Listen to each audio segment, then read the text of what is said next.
você curte histórias curiosas e quer ver mais conteúdos como esse, já deixa aqui seu comentário. Conta, você já tinha ouvido falar nesse caso? O dia em que a maré trouxe maconha enlatada para o Brasil? Em 1987, o litoral do Brasil foi palco de uma das histórias mais surreais do tráfico internacional de drogas. O caso, que ficou conhecido como a maconha da lata, durante semanas, centenas de latas metálicas boiando ou encalhadas na areia foram encontradas por moradores de diversos estados. Dentro delas, maconha prensada de altíssima qualidade. Mas como é que isso aconteceu? Como toneladas de maconha industrializada foram parar no mar? Quem eram os responsáveis e quais foram as consequências? Agora você vai conhecer todos os detalhes sem enrolação. Tudo começou com o navio Solana Star, o ponto de partida dessa história. Era um cargueiro registrado em Honduras, mas de propriedade de traficantes internacionais com fortes ligações no Oriente Médio, especialmente no Líbano, um dos grandes exportadores de maconha tipo hash daquela época. O destino da carga era a Europa, mas a embarcação precisou fazer uma rota arriscada, passando próxima à costa brasileira, provavelmente para abastecer traficantes locais ou para usar o Brasil como um entreposto. Por algum motivo nunca totalmente esclarecido, alguns dizem que foi uma pane mecânica, outros afirmam que o capitão recebeu um alerta de fiscalização, a tripulação decidiu se desfazer rapidamente de parte da carga, cerca de 15 a 22 toneladas de maconha, todas cuidadosamente embaladas em latas metálicas, hermeticamente fechadas e rotuladas como produtos alimentícios. E foi aí que o improvável aconteceu.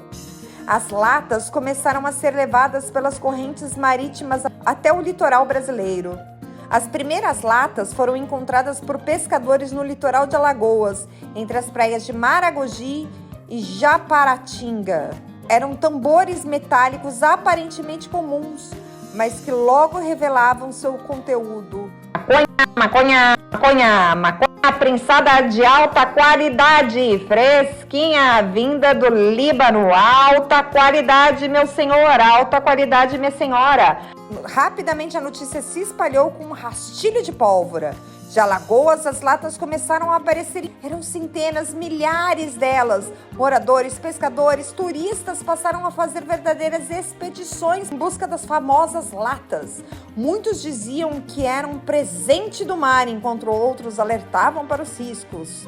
O frenesi foi tão grande que em alguns pontos a polícia teve que intervir, mas boa parte das latas simplesmente desapareceu na mão desses curiosos usuários, não usuários, enfim, virou uma grande febre encontrar essas latinhas. A qualidade da maconha surpreendeu os brasileiros. Na época, a maconha que estava no país era majoritariamente de qualidade muito inferior, muitas vezes misturada com outras substâncias.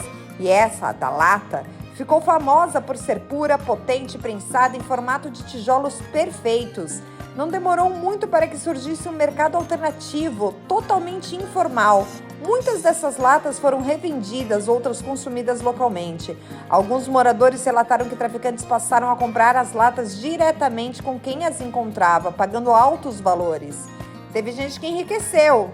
Em outras regiões, houve casos de pessoas que enterraram essas latas e que até hoje as guardam como relíquias. Pois é, dizem que essas latas continuam por aí e que ainda há uma caça ao tesouro.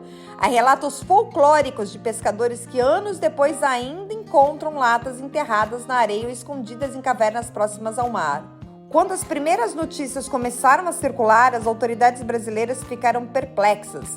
A Polícia Federal, junto com a Marinha do Brasil, iniciou uma investigação para descobrir a origem das latas. Logo, o foco se voltou ao cargueiro Solana Star, que havia sido interceptado pela United States Coast Guard, próximo ao litoral da Flórida, em outubro de 1987, com uma parte restante de uma carga muito similar.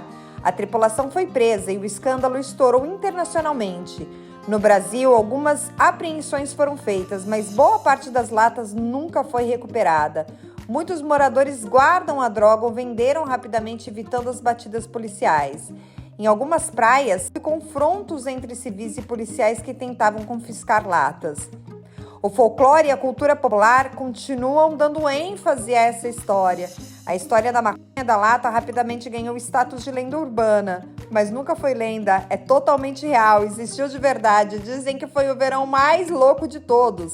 Nas décadas seguintes, veio temas de música como a canção Maconha da Lata, tem também Veneno da Lata, de Fernanda Abreu, documentários como A Maconha da Lata, de Cláudio Lins, reportagens investigativas, diversas revistas, jornais, documentários, memes, piadas. Até hoje as redes sociais fazem piadas sobre ir para a praia procurar uma lata. Além disso, virou um símbolo de um momento histórico em que o Brasil ainda era considerado uma rota secundária no tráfico internacional, mas que após esse episódio passou a ser visto como um ponto estratégico no mapa global do narcotráfico.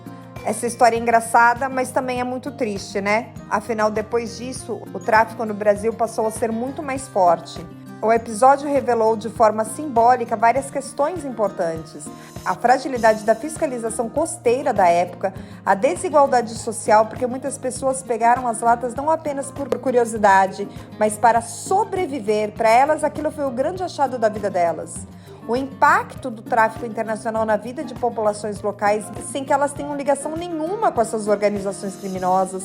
A forma como o brasileiro, com seu humor característico, transformou um caso grave numa história engraçada, folclórica. E qual foi o fim do Solano Star?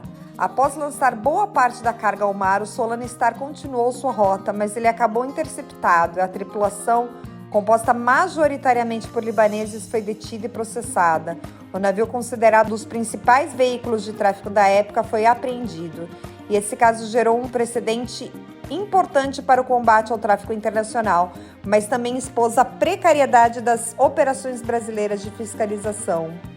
Hoje, quase 40 anos depois, a Maconha da Lata permanece como um dos episódios mais curiosos da história brasileira, sendo citada em livros de sociologia, criminologia e até em estudos sobre o comportamento social em situações de crise. As pessoas corriam na praia para pegar as latas, vocês podem imaginar isso? Até hoje, há pessoas que colecionam, há pessoas que têm como uma grande relíquia.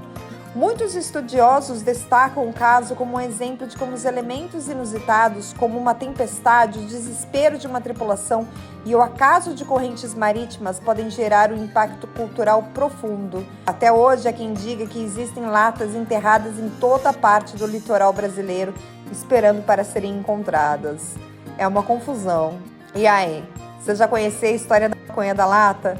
Acredita que ainda existam latinhas escondidas pelas praias? Deixa seu comentário aqui. Dizem que principalmente latinhas escondidas nas praias de Cabo Frio e na Praia do Cassino. Será? Você vai lá procurar? Deixa seu comentário aqui embaixo, conta pra gente o que achou dessa história maluca e não esquece de curtir o vídeo, se inscrever no canal, ativar o sininho, porque aqui sempre tem histórias surpreendentes como essa.